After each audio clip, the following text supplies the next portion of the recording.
আসসালামু আলাইকুম বন্ধুরা, সবাইকে সিস্টার্স কিচেনে স্বাগতম। আবার একটি নতুন রেসিপি নিয়ে আপনাদের মাঝে চলে এসেছি।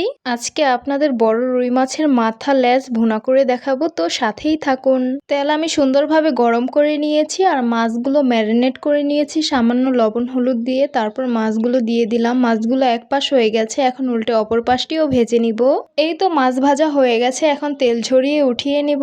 মাছ ভাজা তেলে কুচি করে রাখা পেঁয়াজগুলো দিয়ে দিব, সামান্য পরিমাণ তেল দিয়ে দিব। তারপর পেঁয়াজগুলো পরিমাণ মতন ভেজে নিব। পেঁয়াজগুলো আমি হালকা পরিমাণ ভেজে নিয়েছি। একটি তেজপাতা দিয়ে দিব, যেহেতু বড় মাছের মাথা সেই জন্য। পরিমাণ মতন আদা রসুন জিরা বাটা দিয়ে দিব, আস্ত কিছু কাঁচামরিচ দিয়ে দিব, পরিমাণ মতন হলুদ মরিচের গুঁড়ো দিয়ে দিব, স্বাদ মতো লবণ দিয়ে হলুদ মরিচগুলো হালকা পরিমাণ ভেজে নিব।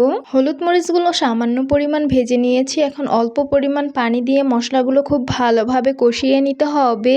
মশলাগুলো আমি সুন্দরভাবে কষিয়ে নিয়েছি। পরিমাণ মতন ঝোলের পানি দিয়ে দিব, তারপর সুন্দরভাবে নেড়ে মিশিয়ে নিব আর বলক আসার অপেক্ষায় থাকবো।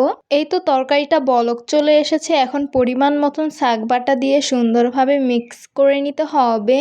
ভেজে রাখা মাথা আর লেজগুলো দিয়ে দিব, তারপর সামান্য একটু নেড়ে নিচ্ছি। তরকারি হয়ে গেছে। কুচি করে রেখেছিলাম বিলাতি ধনিয়া পাতা, সেগুলো দিয়ে দিব। তারপর একটু ঝাঁকিয়ে নিব, নাড়া দিলে মাথাগুলো ভেঙে যাবে, সেই জন্য হয়ে গেছে। নামিয়ে পরিবেশন করে নেব।